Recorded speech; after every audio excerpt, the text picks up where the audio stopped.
오늘 들려드릴 이야기는 먼 이국 땅에서 인생의 황혼기를 맞이한 한 분의 삶에 대한 기록입니다. 가난과 역경 속에서도 미래를 향한 끈을 놓지 않았던 한 사람의 선택이 어떻게 풍요로운 노년으로 이어졌는지 그 지혜와 감동의 여정을 함께 따라가 보겠습니다. 혹시 지금 노후가 막막하게 느껴지시는 분이 계신가요?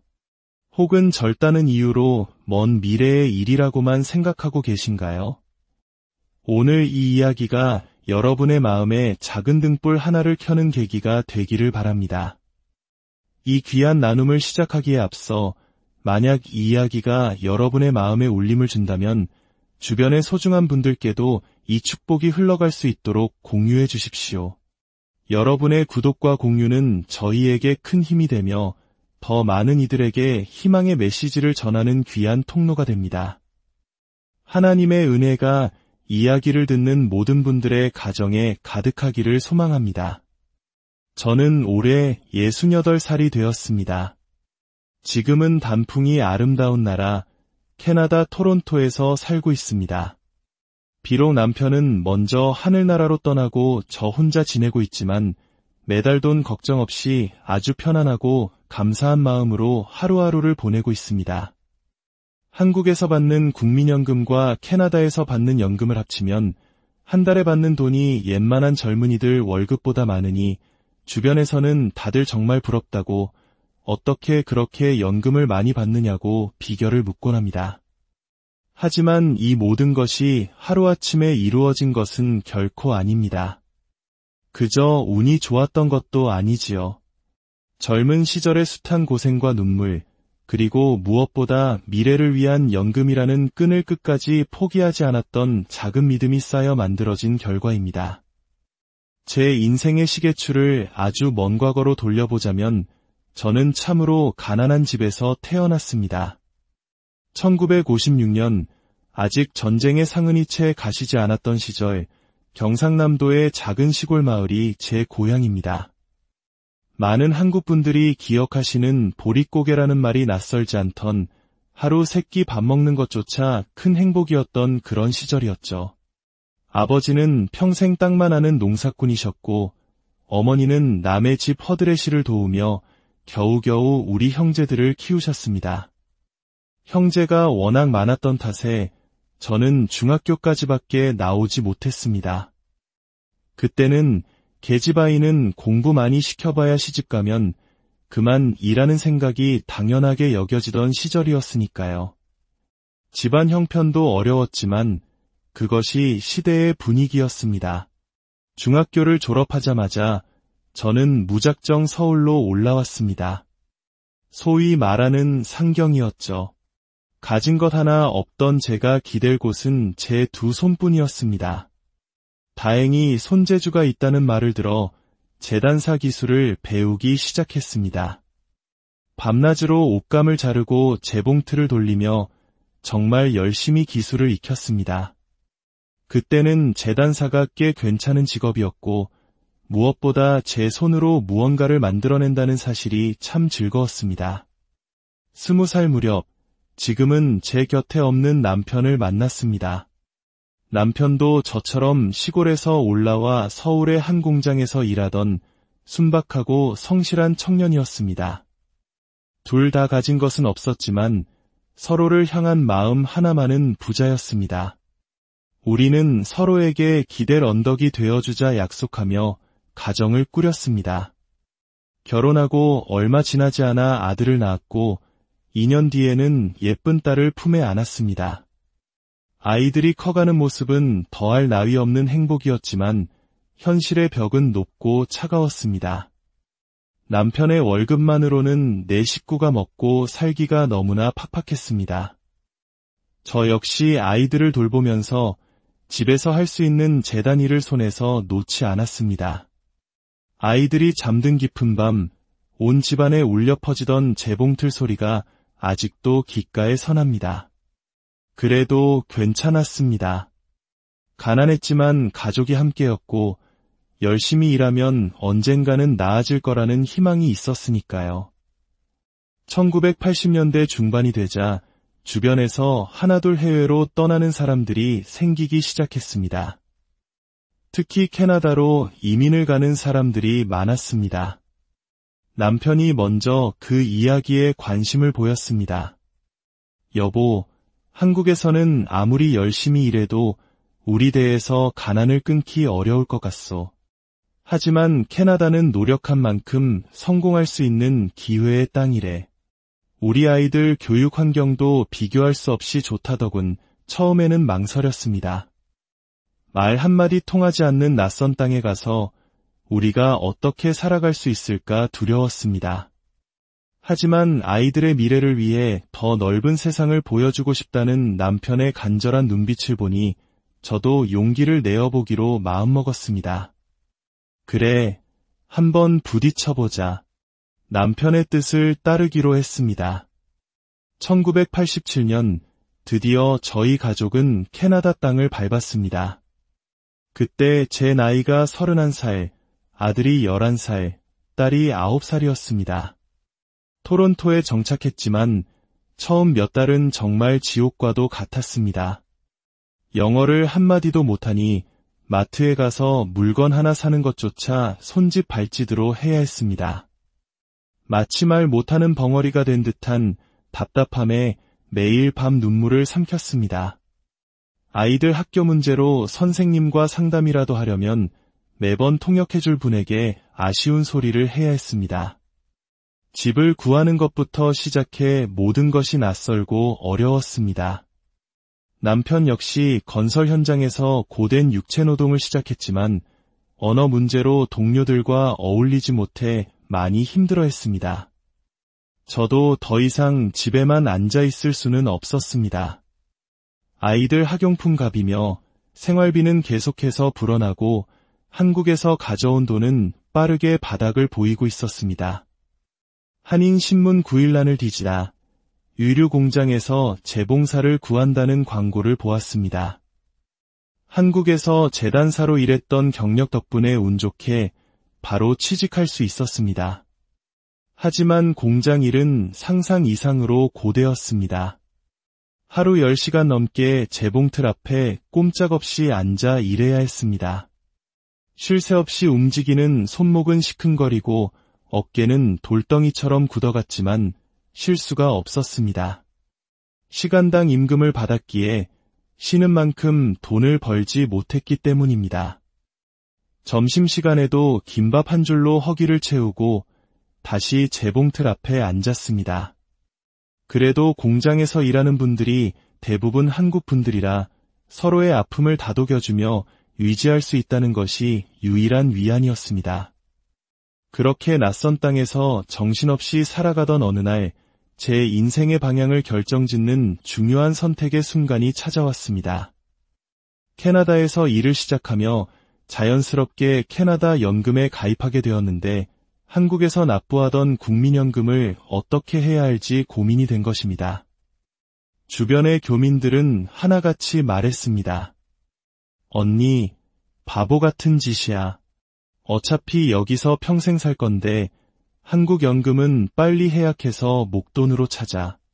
그 돈으로 집 사는데 보태는 게 훨씬 이득이지. 실제로 많은 분들이 그렇게 했습니다. 당장 목돈이 아쉬운 시절이었으니까요. 그들의 말이 틀린 것 같지도 않았습니다. 하지만 저는 왠지 모르게 아깝다는 생각이 들었습니다. 비록 큰 돈은 아니었지만 한국에서 몇 년간 땀 흘려 꼬박꼬박 냈던 내 노력의 일부였습니다. 마치 내 나라와의 마지막 끈을 놓아버리는 것만 같아 쉽사리 포기할 수가 없었습니다. 남편과 밤새 상의했습니다. 그리고 우리는 어려운 결정을 내렸습니다. 여보, 우리 힘들더라도 한국연금을 계속 유지합시다. 저는 국민연금을 임의가입으로 전환해서 매달 캐나다에서 번 돈의 일부를 꼬박꼬박 한국 계좌로 송금해 연금 보험료를 냈습니다. 주변에서는 여전히 저를 이해하지 못했습니다. 한국에 다시 돌아갈 것도 아니면서 쓸데없는데 돈을 버린다며 혀를 차는 사람도 있었습니다. 정말 많이 흔들렸습니다. 가뜩이나 생활이 빠듯한데 한국으로 보내는 송금 수수료까지 부담이 되었습니다. 그때마다 남편이 저를 굳게 붙잡아 주었습니다. 저희 부부는 연금에 대해 더 알아보기 시작했습니다. 영어가 서툴렀지만 한인회에서 열리는 연금 설명회에 빠짐없이 참석했고 도서관에서 관련 자료를 찾아 통역의 도움을 받아가며 하나씩 공부해 나갔습니다. 그리고 우리는 중요한 사실들을 알게 되었습니다. 한국 국민연금은 해외에 살아도 받을 수 있으며 캐나다 연금 외에도 캐나다에 오래 거주하면 받을 수 있는 노령연금이라는 제도가 있다는 것도요. 이러한 정보들을 알아갈수록 우리의 선택이 틀리지 않았다는 확신이 들었습니다. 하지만 인생은 예기치 못한 시련을 던져주기도 했습니다.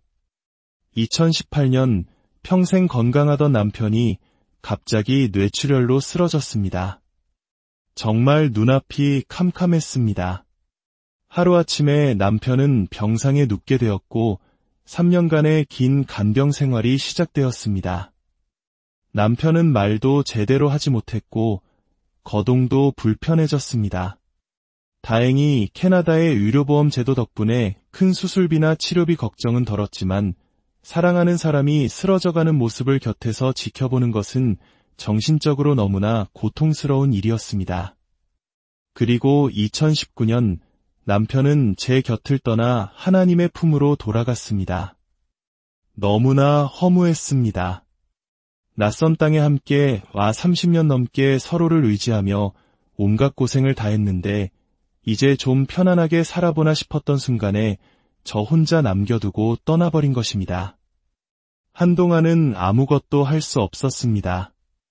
잘 자라준 아들과 딸이 곁을 지켜주었지만 평생의 동반자를 잃은 외로움은 그 무엇으로도 채워지지 않았습니다.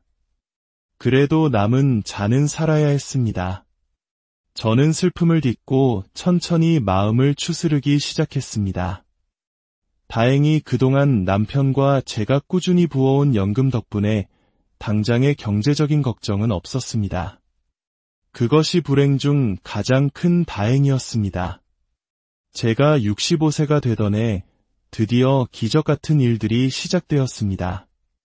먼저 캐나다 정부로부터 노령연금을 받기 시작했습니다. 캐나다에 30년 넘게 거주했기에 충분한 자격이 되었고 한 달에 약 $700 정도가 제 통장에 들어왔습니다. 처음 연금 사무소에서 연락이 왔을 때 영어도 제대로 못하는 이민자인 저에게 이런 혜택을 준다는 사실에 눈물이 핑 돌 정도로 감사했습니다. 매달 꼬박꼬박 세금을 내고 성실하게 살아온 지난 세월을 보상받는 기분이었습니다. 그 다음에는 한국국민연금공단에 연금 지급을 신청했습니다. 30년 넘게 한 번도 거르지 않고 납부한 덕분에 생각보다 훨씬 괜찮은 금액이 책정되었습니다. 한 달에 180만 원, 캐나다 달러로는 약 $1,300 정도 되는 돈이었습니다. 해외 송금 수수료도 공단에서 부담해 주어 매달 캐나다 제 계좌로 한국에 돈이 들어오는 것을 볼 때마다 과거에 연금을 포기하지 않았던 제 자신이 얼마나 대견했는지 모릅니다. 저를 바보 같다고 말하던 사람들의 얼굴이 떠올랐습니다. 그리고 마지막으로 제가 의류 공장에서 일하며 30년 넘게 적립했던 캐나다 연금도 받기 시작했습니다. 이 또한 한 달에 $1,100 정도가 나왔습니다. 이렇게 해서 저는 캐나다 노령연금 $700, 캐나다 연금 $1,100, 그리고 한국 국민연금 $1,300를 합쳐 매달 총 3,100 캐나다 달러를 받게 되었습니다. 당시 환율로 한국 돈 300만 원이 훌쩍 넘는 금액이었습니다. 여기에 그동안 아껴 모아둔 예금이자와 캐나다의 비과세 저축계좌에서 나오는 수익까지 더하면 매달 400만 원에서 500만 원, 많을 때는 600만 원에 가까운 돈으로 여유롭게 생활할 수 있게 된 것입니다. 주변 사람들은 정말 놀라워했습니다. 특히 과거에 저처럼 이민 와서 한국 연금을 해약했던 분들은 지금 노후 준비가 부족해 힘들어하는 경우가 많습니다. 저보다 학력도 높고 좋은 직장에 다녔던 분들조차 연금 준비를 소홀히 한 탓에 노년의 어려움을 겪는 모습을 보면 마음이 아픕니다. 제 아이들은 이제 저를 세상에서 가장 현명한 어머니라고 말합니다. 어릴 때는 왜 힘든데 한국에 돈을 보내느냐고 투덜대기도 했지만 지금은 누구보다 연금의 중요성을 강조합니다. 다 자라서 사회생활을 해보니 젊은 시절 어머니의 선택이 얼마나 지혜로웠는지 깨닫게 된 것이죠. 이제 저는 한인교회에서 연금 전문가로 통합니다. 예전에는 그저 평범한 권사님이었지만 지금은 새로 이민 온 분들이나 젊은 부부들이 연금 문제로 조언을 구하러 찾아옵니다. 저는 제 경험을 바탕으로 간절하게 이야기합니다. 절대로 한국 연금 함부로 해약하지 마세요. 그리고 캐나다에서도 성실하게 일해서 연금을 꼭 적립하세요. 젊을 때의 작은 준비가 당신의 노년을 지켜줄 겁니다. 영어가 서툴러 연금 신청을 어려워하는 분들을 위해 서류 준비를 돕고 때로는 연금 사무소까지 직접 함께 가드리기도 합니다. 이렇게 다른 사람을 도울 수 있다는 것이 제 노년의 가장 큰 보람이자 기쁨입니다. 요즘 저의 하루는 평온하고 감사합니다. 아침에는 집 근처 공원을 산책하고 점심에는 한인마트에서 장을 봅니다. 오후에는 교회 봉사를 하거나 친구들과 만나 담소를 나눕니다. 저녁에는 그리운 한국 드라마를 보거나 책을 읽으며 하루를 마무리합니다. 한 달에 한두 번은 아들네 집과 딸네 집에 가서 사랑스러운 손주들과 시간을 보냅니다. 할머니가 경제적으로 여유가 있으니 손주들에게 용돈도 넉넉히 주고 갖고 싶어하는 선물도 마음껏 사줄 수 있어 정말 행복합니다. 여행도 자주 다닙니다. 1년에 두세 번은 한국에 가서 형제들과 정을 나누고 캐나다 내에서도 아름다운 곳들을 찾아다닙니다. 이제는 여름에는 시원한 캐나다에서 겨울에는 따뜻한 한국에서 지내는 철새 같은 삶을 살고 있습니다.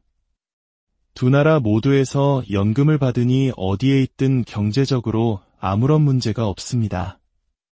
이 모든 것이 젊은 날의 작은 선택과 꾸준함이 가져다준 축복이라고 생각합니다. 이야기를 듣고 계신 젊은 분들께 꼭 드리고 싶은 말이 있습니다. 노후 준비를, 특히 연금 준비를 절대로 소홀히 하지 마세요. 지금은 먼 미래의 일처럼 느껴지겠지만 시간은 정말 눈 깜짝할 사이에 지나갑니다. 제가 캐나다에 온 것이 엊그제 같은데 벌써 35년이라는 세월이 흘렀습니다. 만약 그때 제가 당장의 목돈에 눈이 멀어 연금을 포기했다면 지금 얼마나 후회하며 살고 있을까요? 국민연금이 고갈될 거라는 등 나중에는 받기 어려울 거라는 등 불안한 말들이 많다는 것을 압니다. 하지만 그럼에도 불구하고 국가가 운영하는 연금은 우리 노후의 가장 기본적인 안전망입니다. 저희 세대도 이렇게 혜택을 받고 있습니다. 여러분도 분명히 받을 수 있을 겁니다. 그러니 포기하지 마세요. 젊을 때의 작은 투자가 여러분의 긴 노년을 풍요롭고 당당하게 만들어줄 가장 큰 힘이 될 것입니다. 저처럼 가난한 집에서 태어나 많이 배우지 못한 사람도 미리 준비하고 포기하지 않으니 이렇게 여유로운 노후를 보낼 수 있게 되었습니다. 중요한 것은 학력이나 재산이 아니라 미래를 내다보는 지혜와 성실함입니다.